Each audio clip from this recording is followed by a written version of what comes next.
Good morning. Last સેશનની અંદર આપણે સ્ટેટિસ્ટિક્સની અંદર યુનિટ 2 લિનિયર રિગ્રેશન કમ્પ્લીટ કરેલું હતું. નાવ યુનિટ 3 પ્રોબેબિલિટી સંભાવના. ઓલરેડી જે લોકોને 11th 12th ની અંદર સ્ટેટિસ્ટિક્સ હશે એને સંભાવના આવતું જ હશે. સૌથી પહેલા આપણે ચેપ્ટરનું ઓવરવ્યુ જોઈએ. Types of examples. Type 1 find probability using definition, એટલે કે પ્રોબેબિલિટીની જે સ્ટેટિસ્ટિકલ અને મેથેમેટિકલ ડેફિનેશન છે એનો યુઝ કરી અને આપણે પ્રોબેબિલિટી ફાઇન્ડ કરશું. Type 2 additional rule of probability, એટલે કે સંભાવનાનો સરવાળાનો નિયમ. બરાબર, એ યોગ બી વાળો. Third inverse of probability, Bayes theorem, જે તમારે 11th 12th ની અંદર નહોતું, ન્યૂ છે. Type 4 multiplication rule of probability, conditional rule, સંભાવનાનો ગુણાકારનો નિયમ, મલ્ટિપ્લિકેશન રૂલ. ટોટલ 4 ટાઈપ છે. પછી આપણે ડેફિનેશન્સ જોશું જે આપણા માટે ઇમ્પોર્ટન્ટ છે સમ કેલ્ક્યુલેટ કરવા માટે.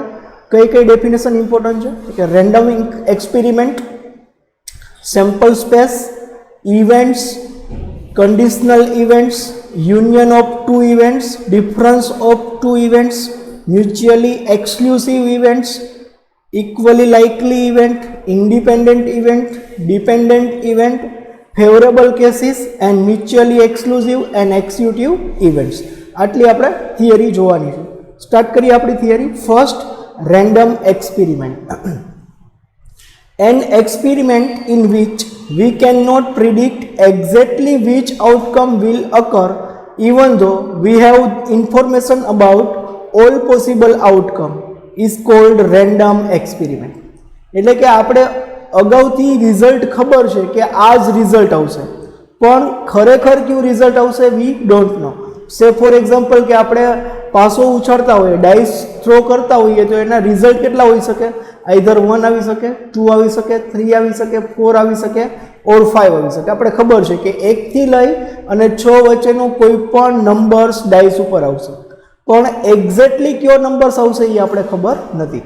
એટલે રિઝલ્ટ ક્યુ આવશે એ આપણે ખબર નથી, પણ એના જે ટોટલ આઉટકમ છે એ આપણે ખબર છે. ફોર એક્ઝામ્પલ કોઈન આપણે ટોસ કરીએ તો આપણે ખ્યાલ છે કે આઈધર હેડ આવે ઓર ટેલ આવે, પણ એક્ઝેક્ટલી શું આવશે વી ડોન્ટ નો. એ જ્યારે ઇવેન્ટ કમ્પ્લીટ થાય ત્યારે જ આપણે એનું આઉટકમ ખબર પડે. For example, thrown of unbiased dice, tossing of unbiased coin, hitting the target, tossing coin and dice together, એટલે કે એક કોઈન અને એક ડાઇસ, એટલે કે એક પાસો અને એક સિક્કો બે સાથે ઉછાળીએ. કોઈ એક ટાર્ગેટ હિટ કરીએ તો આપણે ખબર છે કે ટાર્ગેટ હિટ થશે અથવા તો ટાર્ગેટ હિટ થશે નહીં, પણ એક્ઝેક્ટલી શું થશે વી ડોન્ટ નો. તો this called random experiment. Next, characteristics of random experiment.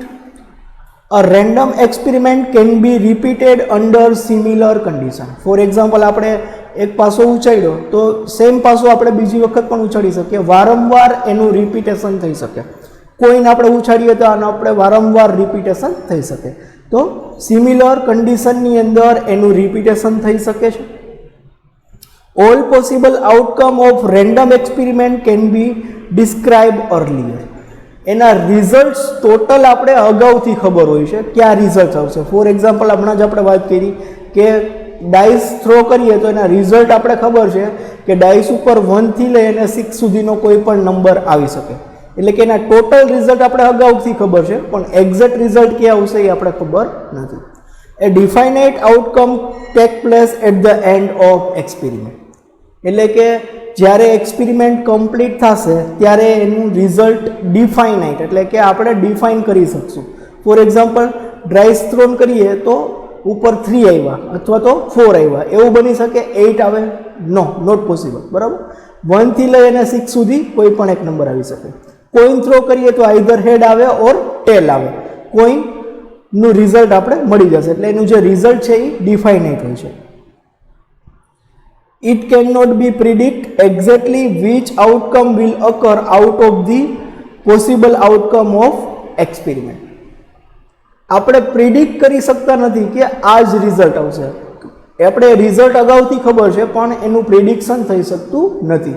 એ તો જ્યારે એક્સપેરિમેન્ટ પૂરું થાય ત્યારે જ આપણે ખ્યાલ આવે કે એક્ઝેક્ટ રિઝલ્ટ શું મળ્યું.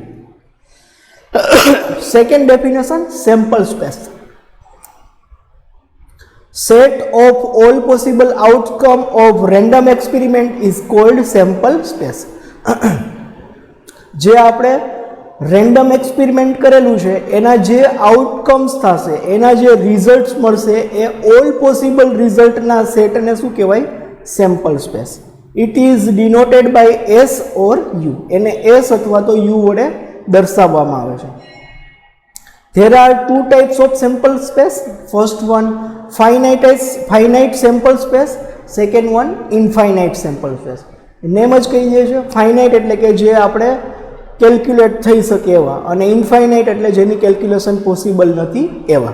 First one, finite sample space. A sample space which has finite number of element is called finite sample space. એટલે કે જેની કેલ્ક્યુલેશન થઈ શકે, જેની ગણતરી થઈ શકે એવા સેમ્પલ સ્પેસના ટોટલ આઉટકમ કેટલા હશે એ આપણે ખબર છે. ફોર એક્ઝામ્પલ, કોઈન ટોસ કરીએ તો એનો આઉટકમ શું આવશે? 2. ડાઇસ થ્રોન કરીએ તો એનો આઉટકમ શું આવશે? 6. તો એ આપણે કેલ્ક્યુલેટ થઈ શકાય, એને આપણે ગણતરી થઈ શકી. તો આવા સેમ્પલ સ્પેસને કેવું સેમ્પલ સ્પેસ કહેવાશે? Finite sample space. For example, tossing a unbiased die, finite random sample u is equal to 1 2 3 4 5 6 and the number of element is 6. Total એના 6 એલિમેન્ટ છે, આપણે કેલ્ક્યુલેટ થઈ શકશે. જેની કેલ્ક્યુલેશન થઈ શકે એના એલિમેન્ટ્સની, that is called finite. nu is equal to 6. Next, infinite sample space. એનું નેમ જ સજેસ્ટ કરે છે આપણે કે એની કેલ્ક્યુલેશન થઈ શકતી નથી.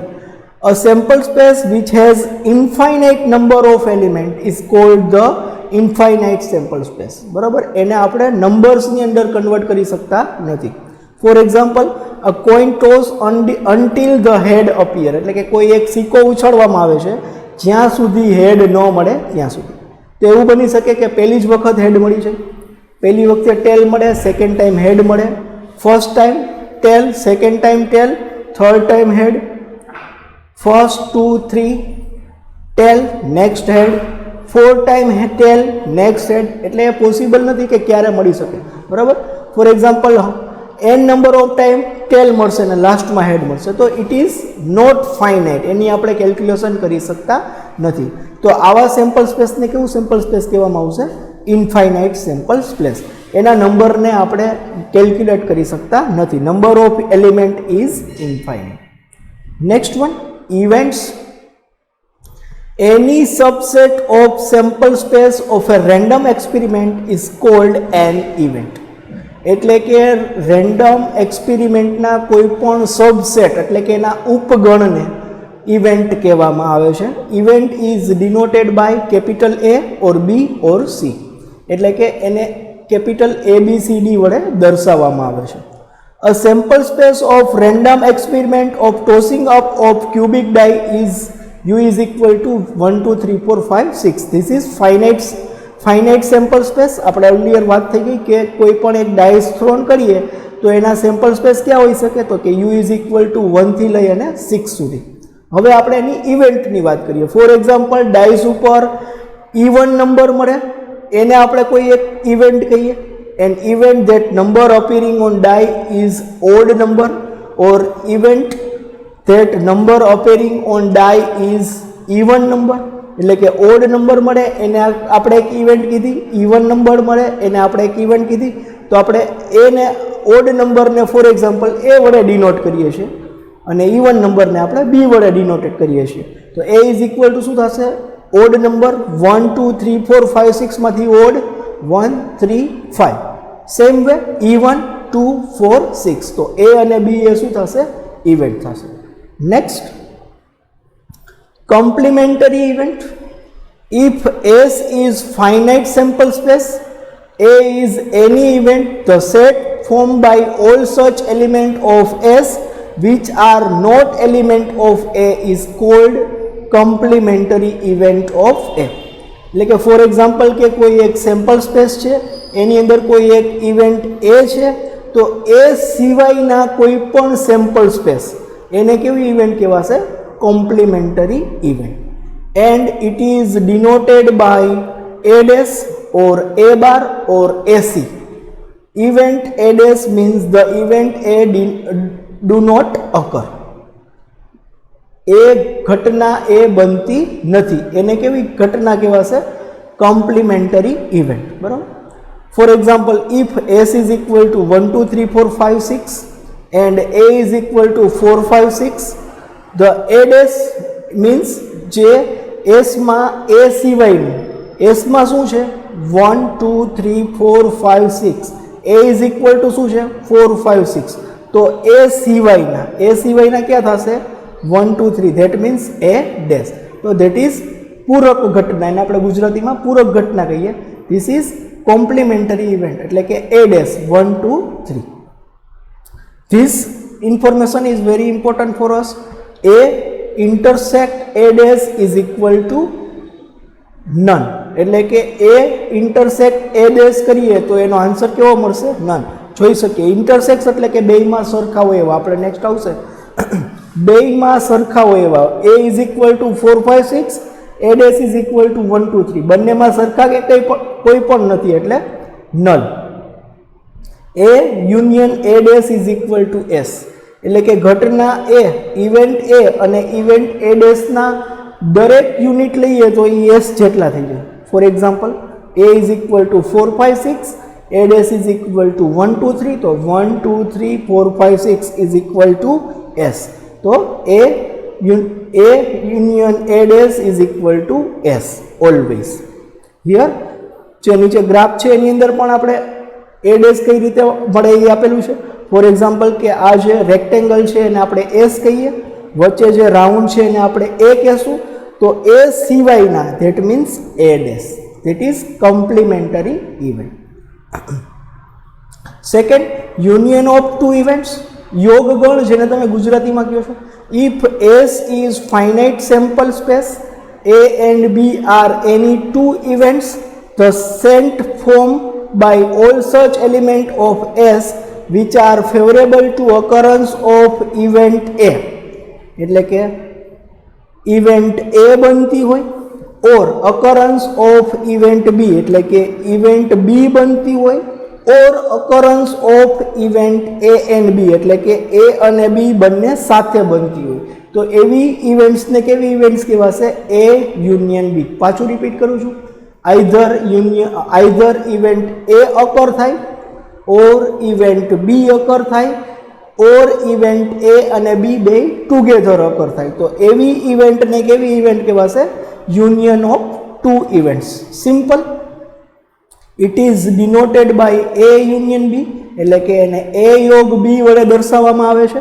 સે for example, S is equal to 1 2 3 4 5 6 છે, A ઇઝ ઇક્વલ ટુ 4 5 6 છે, B ઇઝ ઇક્વલ ટુ 2 3 4 છે. તો A union B is equal two શું થશે? બંનેમાંથી બધા, ઘટના A અને ઘટના B બંનેમાંથી બધા, એટલે કે 2 3 4 રિપીટ થઈ છે એટલે સેકન્ડ ટાઈમ નહીં આવે. A માંથી 5 અને 6, તો A union B is equal two શું થશે? 2 3 4 5 6.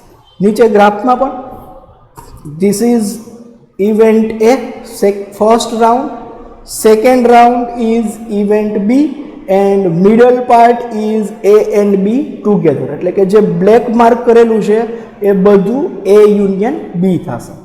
Next, intersect of two events. If S is finite space, the set obtained by all element of S for which both the event A and B will occur together is called intersect of two events. એટલે કે event A અને event B બે સાથે બનતી હોય, બે સાથે અકર થતી હોય એવી ઇવેન્ટને કેવી ઇવેન્ટ કહેવાશે? A union B.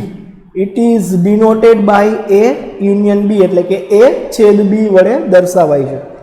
Four example, S is equal to 1 2 3 4 5 6 છે, A ઇઝ ઇક્વલ ટુ 4 5 6 છે and B is equal two 2 3 4 છે.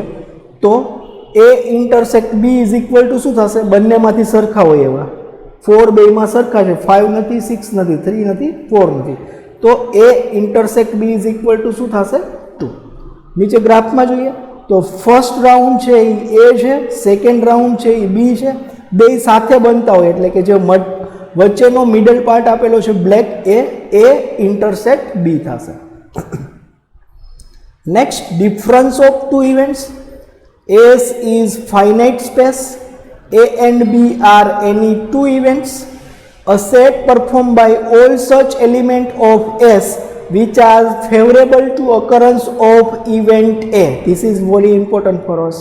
But not occurrence of event B. એટલે કે ઇવેન્ટ A અકર થાય પણ ઇવેન્ટ B અકર ન થાય, એટલે કે ઘટના A બને પરંતુ ઘટના B બનતી નથી. Is called difference of two events A and B, and it is denoted by A minus B. This is very important for us. A minus B is equal to A intersect B dash. એટલે કે ઘટના A બને છે B નથી બનતી, that means complementary of B, that is B dash. A intersect B dash or A intersect B bar. Similar way same ઘટના B બનતી હોય પણ A ન બનતી હોય. B set performed by all such element of S which are favorable to occurrence of event B but non-occurrence of event A is called difference of two event B and A, and it is denoted by B minus 1. This is very important for us. B minus A is equal to A dash B, એટલે કે minus પછીનું જે હોય એનો dash થાય. સે for example અહીંયા minus પછી B છે તો એનો ડેશ થઈ જશે. અહીંયા માઇનસ પછી શું છે A, તો A dash intersect B or A bar intersect B. Next one, mutually exclusive events. Two or more events are said to be mutually exclusive if they cannot occur together. એટલે કે event A અને event B બે સાથે ન બનતી હોય એવી ઇવેન્ટ્સને કેવી ઇવેન્ટ કહેવાશે? મ્યુચ્યુઅલી એક્સક્લુસિવ, એટલે કે બે જુદી ઇવેન્ટ છે એવું કહેવાશે. Two events are said to be mutually exclusive if A intersect B is equal to 0. Say for example, if S is equal to 1, 2, 3, 4, 5, 6 and A is equal to 4, 5, 6, B is equal to 1, 2, 3, then A intersect B is equal to null. A is equal to 4, 5, 6, B is equal to 1, 2, 3, બંનેમાં કોઈ સરખું નથી. That means A intersect B is equal to શું થશે? 0. નીચે ગ્રાફમાં પણ આપેલું છે mutually exclusive events. First graph, here A is equal to first round, B is equal to second round. બે રાઉન્ડમાં કોઈ પણ વસ્તુ કોમન નથી. બાજુમાં જોઈ શકીએ નોન મ્યુચ્યુઅલી એક્સક્લુઝિવમાં બંનેમાં કોમન છે. સો હિયર મ્યુચ્યુઅલી એક્સક્લુઝિવમાં ખાસ યાદ રાખવાનું છે P of A union B is equal two શું થશે? P of A plus P of B. Next, equally likely events. Two or more events are said to be equally likely if any one of them cannot be expected to occur in preference to other. Head and tail are equally likely event in tossing of unbiased coin. એટલે કે એક event બનતી હોય એનો preference બીજા ઉપર આધારિત નથી એવી ઇવેન્ટ્સને કેવી ઇવેન્ટ કહેવાશે? Equally likely event. સે ફોર એક્ઝામ્પલ કોઈ એક કોઈન ટોસ અપ કર્યો તો એના રિઝલ્ટ મળશે હેડ, તો એનું ઓપોઝિટ રિઝલ્ટ થશે ટેલ. બેની પ્રોબેબિલિટી થશે 1/2 1/2. સે ફોર એક્ઝામ્પલ ડાઇસ થ્રોન કરી એના ઉપર રિઝલ્ટ ક્યાં મળી શકે? 1 2 3 4 5 6. એની પ્રોબેબિલિટી શું થશે? 1ની 1/6, 2ની 1/6, 3ની 1/6. દરેકની પ્રોબેબિલિટી સરખી થશે. સરખી મીન્સ ઇક્વલ. તો આવી ઇવેન્ટ્સને કેવી ઇવેન્ટ્સ કહેવાશે? Equally likely event. Next, executive events. Events are executive when they totally include all possible outcome of random experiment. એટલે કે બે ઇવેન્ટ્સ જ્યારે ભેગી કરવામાં આવે તો એ બેનો ટોટલ કેના જેટલો થવો જોઈએ? રેન્ડમ એક્સપેરિમેન્ટના ટોટલ આઉટકમ જેટલો. તો exclusive event are nothing but all elements are in sample space. In tossing up an unbiased coin, head and tail are executive events. In short, A union B is equal to S. જ્યારે A union B કરવામાં આવે ત્યારે sample સ્પેસના દરેક elements cover થઈ જવા જોઈએ. તો એવી ઇવેન્ટ્સને કેવી ઇવેન્ટ્સ કહેવાશે? Executive events. Here A union B is equal to 1 always. Next, independent event. Two or more events are said to be independent if the occurrence of one event does not depend on occurrence or non-occurrence of other event. એટલે કે ઘટના A બને એનો આધાર કોઈ બીજી ઘટના B બનવા ઉપર નથી. એવી ઇવેન્ટ્સને કેવી ઇવેન્ટ્સ કહેવાશે? Independent event. They do not depend each other. For example, when cubic dice is thrown 2 times, the event of getting number 4 in the first thrown and that of getting 4 in second thrown, here the result of second thrown does not depend on result of first thrown. એટલે કે dice ઉપર જે પણ result મળશે એ previous કોઈ પણ event બનેલી છે એના ઉપર આધારિત નથી, એના ઉપર ડિપેન્ડન્ટ નથી. તો આવી ઇવેન્ટ્સને કેવી ઇવેન્ટ્સ કહેવાશે? Independent event. ડિપેન્ડન્ટ ઇવેન્ટ એનાથી ઓપોઝિટ. A બને એનો આધાર B ઉપર છે. A is depend on B. Two or more events are said to be depend if the occurrence of one affect the occurrence of other. Say for example, rain and selling of umbrella. Rain increase થશે તો umbrella નું selling increase થશે. Rain ઓછો થઈ જશે તો umbrella નું selling decrease થઈ જશે. So these two events are dependent event. Say for example, A drawing a spade card from pack of 52 playing cards. સ્પેડ એટલે કે ફૂલ્લીનું કાર્ડ આપણે ડ્રો કરીએ છીએ. B another spade card when first card being not replaced એટલે કે પેલું card આપણે રિપ્લેસ કરતા નથી તો એ બે ઇવેન્ટ છે એ કેવી થઈ જશે? ડિપેન્ડન્ટ ઇવેન્ટ થઈ જશે. Next, favourable cases. પ્રોબેબિલિટીની ડેફિનેશનમાં આપણા માટે બહુ useful. The number of sample point favourable to happening of an event A are called favourable cases. એટલે કે કોઈ એક ઇવેન્ટ A બનતી હોય એના જે સબસેટ છે that called favourable cases. Number of favourable cases is denoted by M or NA. એને M વડે દર્શાવવામાં આવે છે. નોર્મલી આપણે M વડે એને ડિનોટેડ કરશું. Say for example, in throwing a balance cubic dice, A is equal to કોઈ એક ઇવેન્ટ છે કે event of getting an even number, then favourable cases for event are 3. So M is equal to 3. Even number મળે કે ક્યાં મળી શકે? even number 1, 5, 1, 3 and 5. Sorry, 2, 4 and 6. Even number મળશે તો 2, 4, 6 એ કેટલા છે? કેલ્ક્યુલેશન કરીએ તો 3 છે તો M is equal to થશે 3. Mutually exclusive and executive events. A number of events are said to be mutually exclusive and executive event if first every two of them are mutually exclusive. Mutually exclusive ક્યારે થશે? જ્યારે બંનેમાં કોઈ પણ વસ્તુ common નહીં હોય ત્યારે. Second, one of them necessarily occurrence in any trial એટલે કે ગમે તેટલી વખત બની શકે. મ્યુચ્યુઅલી એક્સક્લુસિવમાં ખાસ આપણે યાદ રાખવાનું છે A union B is equal to A plus B is equal to 1. A intersect B બનશે નહીં કારણ કે એક્સક્લુસિવમાં intersect B, A intersect B is equal to શું થશે? નલ. એટલે P of A union B is equal to P of A plus P of B is equal to 1. Simple meaning of probability. P of A is equal to favorable result divided by total result is equal to M divided by N. So here our theory portion is completed. In next session we will start our sum. Thank you.